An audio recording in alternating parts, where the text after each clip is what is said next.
Bonjour tout le monde, très content de vous retrouver en ce début mai pour partager mes réceptions de la semaine et également des nouvelles. Alors sans plus tarder, mon actualité ludique, c'est parti!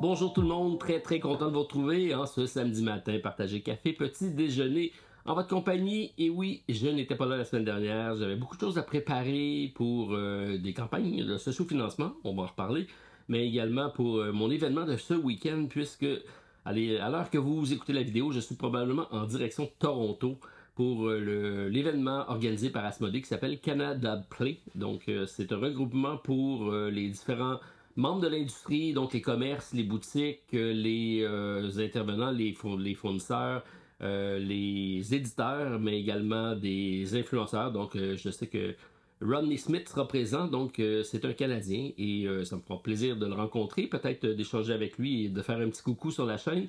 Donc durant l'événement, j'essaierai de prendre quelques vidéos pour vous mettre ça en ligne et prendre des photos pour mon prochain épisode. Donc vous allez voir ça arriver, c'est sûr.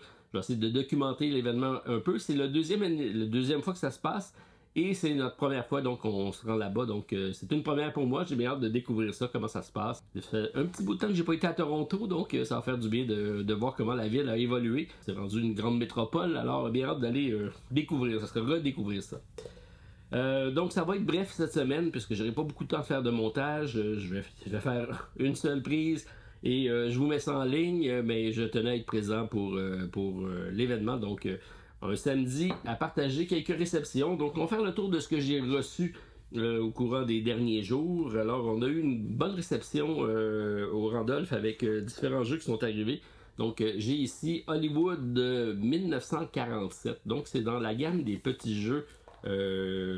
Donc c'est des jeux comme ça, livres.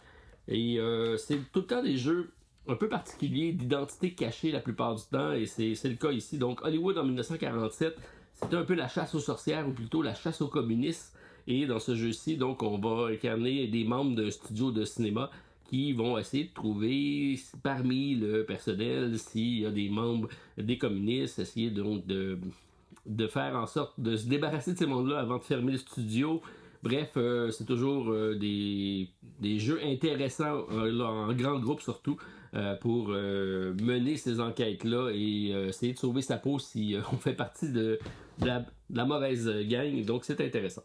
J'ai mon ami Steve qui est venu à la maison pour m'amener quelques jeux. Donc ici j'ai l'extension de Hurt qui est présentement en campagne de socio-financement. Je pense que ça vient de terminer. Et ça fait longtemps que j'ai pas vu une extension avec un reprint bien sûr, mais pour plus de 1 million de dollars d'accumulés canadiens pour cette extension-ci. Donc c'est comme quoi c'est un jeu très attendu et les gens se sont appropriés le jeu et ça c'est beau à voir. Donc content pour toi Maxime que ça a eu un grand succès et également pour toi Connor. Donc deux personnes que j'adore grandement. Donc Connor McGoway chez Inside Up Game. C'est l'éditeur original et Connor est une personne formidable. Si vous avez la chance de le rencontrer, vous allez voir, c'est vraiment magique. Et Maxime, c'est quelqu'un d'humain, de très accessible, pour lequel il est vraiment à fond dans ses projets. Il est venu nous le présenter, on a fait un podcast avec lui, on a fait un événement au Randolph, il s'est pointé, il est parti de Québec pour venir faire l'événement.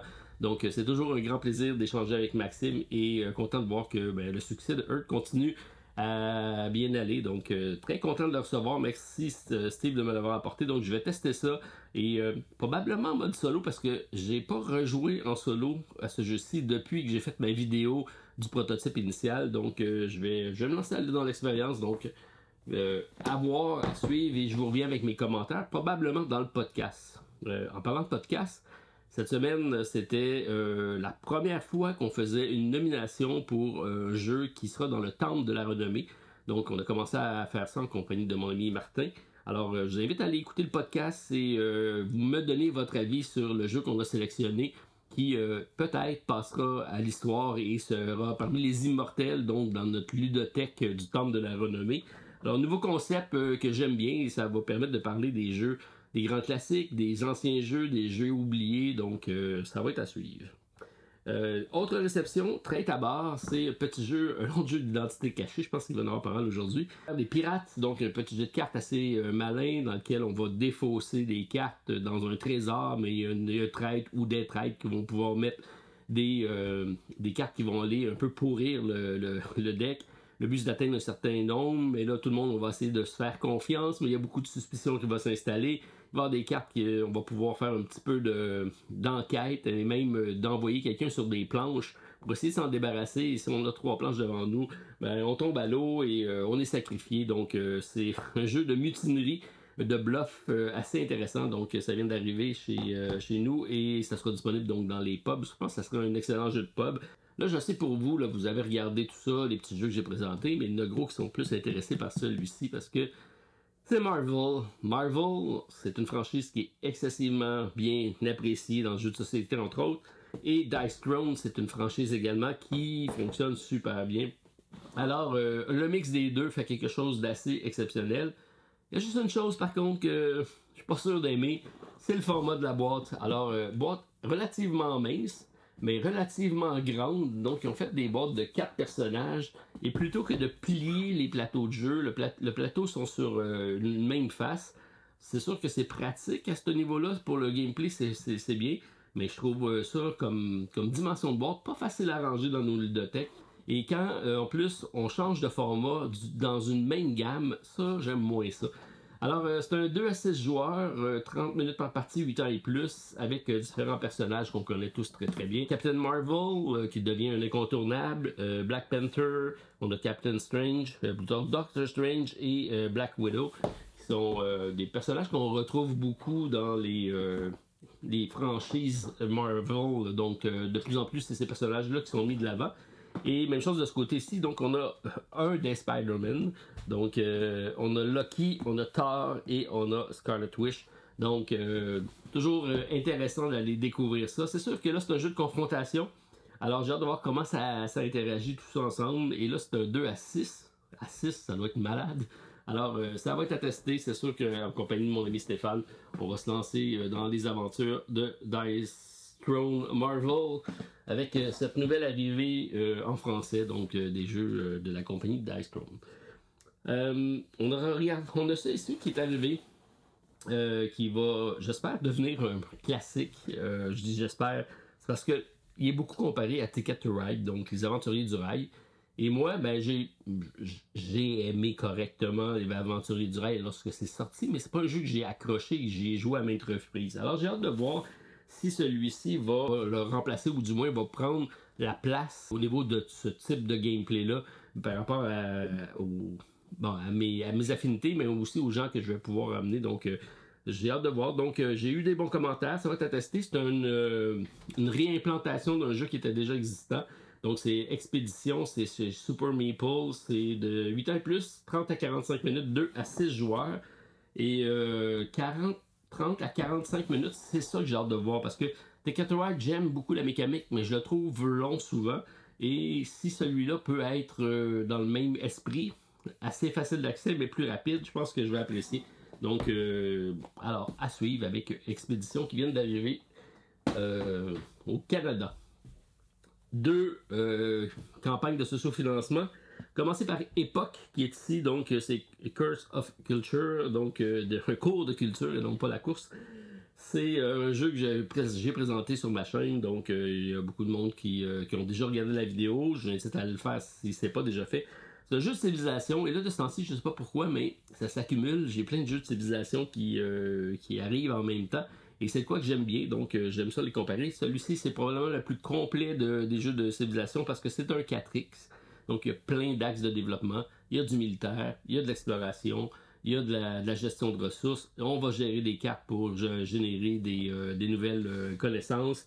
C'est très bien. Donc c'est une épopée, une épique épopée de 3 heures environ. Donc, et présentement, il n'y a pas de solo. Je sais qu'il y a quand même pas mal de demandes dans ce sens-là. C'est un 2 à 4 joueurs, et on parle de 12 ans et plus. Je pense qu'il y a moyen de faire un solo. Moi, j'y ai joué un solo pour le tester. Alors, il y aurait de quoi faire. Je vais attendre de voir si ça va être officiellement proposé par Jeffrey CCH, qui est l'auteur du jeu, mais également l'auteur voyons, Ayla and Something Shiny, donc, ou l'éclat de la montagne. Alors, c'est la compagnie d'Hong Kong que j'aime bien. Ils ont fait plein de bons jeux là, dans cet esprit-là. Donc, j'ai hâte de voir s'ils vont sortir solo. Ben, sinon, peut-être que je me lancerai éventuellement. Et j'ai ici celui qui est sur ma table. Vous ne voyez pas encore, mais j'ai tourné ça cette semaine. Donc, c'est pour ça que je disais que j'avais 2 vidéos de Kickstarter à faire. Et c'est Children of Morta qui arrive la semaine prochaine sur KS. Donc, c'est un jeu que je vais vous présenter. Donc, ceux qui ont aimé la franchise de jeux vidéo, je pense que vous ne serez pas déçus parce que il y a beaucoup de mécaniques intéressantes dans le jeu et ça fait un tout assez cohérent. Donc, j'ai hâte de voir comment ça va évoluer tout ça. Donc, sachez que cette semaine, je mets la vidéo en ligne d'explication du jeu et la campagne arrive, je pense que c'est le 7 mai, donc c'est tout prochainement. Finalement, bon, on a ici Littoral, le fameux Littoral qui vient d'arriver. Donc, on vient tout juste de recevoir ce petit jeu de plage-là. On dit un jeu de plage, mais c'est plus que c'est un jeu accessible à plein d'activités possibles. Donc, c'est vraiment une poche de jute dans laquelle on a des jetons comme ça ici, des jetons de bois. Et il y a 2 illustrations, donc 2 faces. On va piocher, c'est un choix binaire. Et si on remet à la mer, on va pouvoir rejouer. Donc, c'est de la bien push your luck avec une collection d'ensemble. C'est bien, c'est rapide, c'est accessible, c'est grand public. C'est 0 mise en place. On met la poche, on commence et 0 décompte. On prend la pile, on le met dans le centre et la plus haute pile remporte la partie. Simple comme ça et c'est très efficace. Et en plus, figurez-vous que j'ai insisté et ça s'est fait. 1 à 5 joueurs, donc il y a un solo. Donc, il est parti de 20 minutes, 8 ans et plus. Alors, voilà, Littoral ou Seaside en anglais, qui arrive cette semaine ou la semaine prochaine. Là, vous allez voir ça arriver sur les tablettes. Et c'est de l'auteur Brian, qui sera d'ailleurs ceux qui vont être dans la région de Toulouse. Le Passe-Temps organise, entre autres, là, de quoi en fin de semaine, un événement ludique. Et l'auteur sera là, donc si vous voulez aller l'essayer le jeu, vous pouvez également aller le voir là-bas. Et si vous y allez, ben dites-lui bonjour de ma part, ou passez le message, et allez essayer ça, je suis sûr qu'il va être content.